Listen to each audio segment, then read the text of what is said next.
Looking back on the story of the laborers in the vineyard, I really started to think about how many times in that story I compared myself to those workers who had worked all day long, instead of seeing how many times I actually should have been comparing myself to the workers who worked for just an hour of the day and still got the same reward unjustly that all the other laborers got.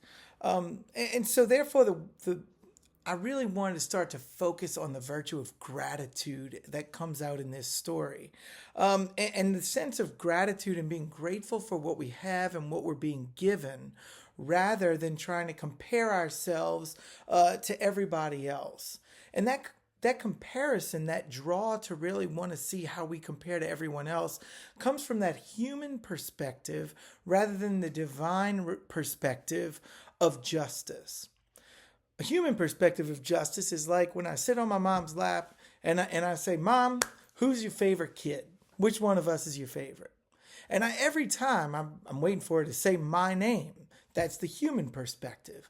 But every time, very similar to a divine perspective, she says, I love you all just the same. It would drive me bonkers. But when you think about it, in this story, the workers are all of us.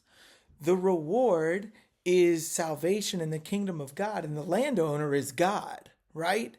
And so the first thing is the kingdom of heaven cannot be meted out.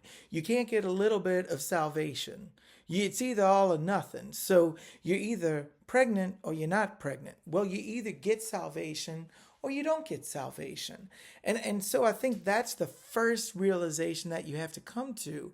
The second realization is that, God is just. God gives every one of these workers what they need to survive, a day's wages, and if not more than they need to survive.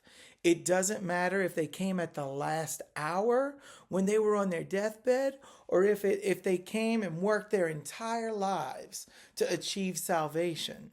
God is just in that he gives them exactly what they need. Nothing less than that. And I think when I started to approach it from that perspective, it really started to help me be more aware of that. And really to have an appreciation for that gratitude. So then I thought of what might a couple of action steps be that we can take, right? Including myself.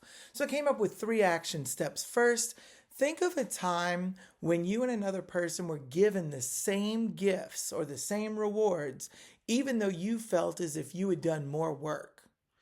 How did that impact your ability to be grateful for the gift that you were given? Did it impact it?